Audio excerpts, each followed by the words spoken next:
भगवद गीता महापुराण अध्याय 13। श्री कृष्ण जी बोले, हे कौन्ते, यह शरीर क्षेत्र है और इसको जानने वाले को क्षेत्रज्ञ कहते हैं। इस संपूर्ण क्षेत्र में क्षेत्रज्ञ मुझको ही जान। क्षेत्र और क्षेत्रज्ञ का जिसे ज्ञान है, मेरे मत से वही ज्ञानी है। यह क्षेत्र कैसे रूप का है, उसमें कौन कौन विकार होते हैं, उसकी उत्पत्ति किस प्रकार हुई है और क्षेत्र का क्या प्रभाव है इत्यादि वादी संक्षेप में कहता हूँ, सुनो। ऋषियों ने अनेक प्रकार के छंदों में इसको बताया है। वेदों ने भी अलग अलग वर्णन किया है और हेतु वाले ब्रह्म सूत्रों के द्वारा भी ये बताया गया है।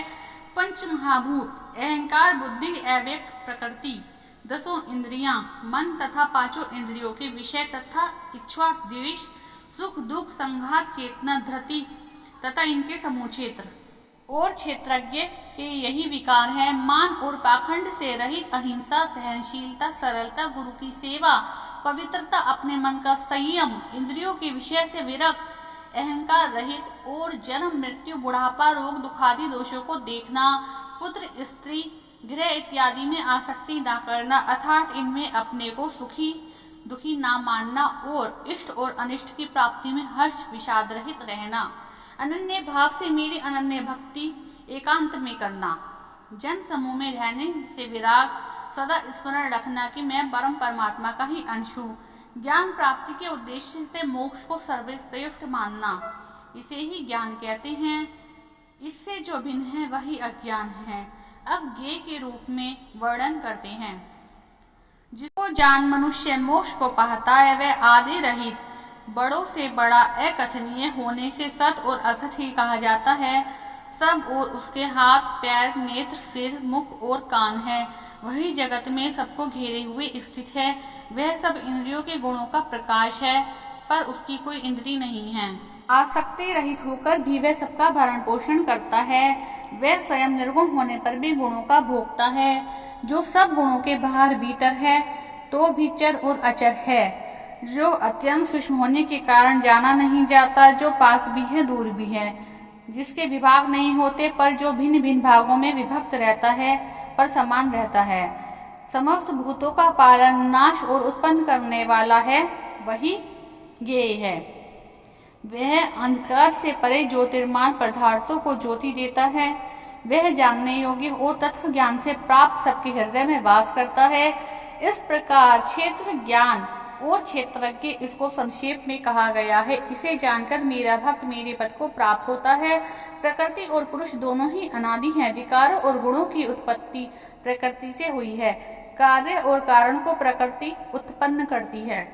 पुरुष प्रकृति के गुणों का उपभोग करता है, तदनुसार उत्तम तथा अधम योनि में जन्म लेता है। इस ध्येय में उसे उपद्रष्टा, अनुमंता, भोक्ता, भक्ता, महेश्वर, परमात्मा और परम पुरुष कहते हैं। इस प्रकार के गुणों के साथ प्रकृति और पुरुष को जानता है।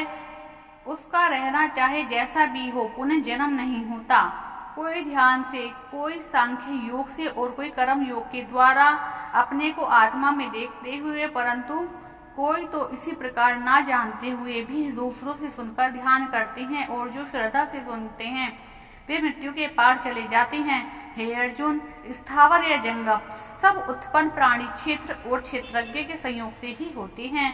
परमेश्वर सब भूतों में समान रूप से है।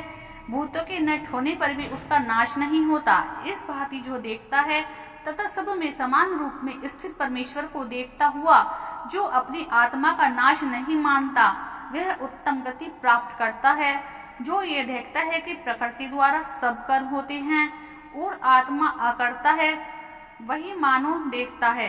हे कौन्ते, अनादि और निर्गुण होने पर परमेश्वर अव्यय है। शरीर में रहता हुआ भी वह कुछ नहीं करता, न उसमें लिप्त होता है।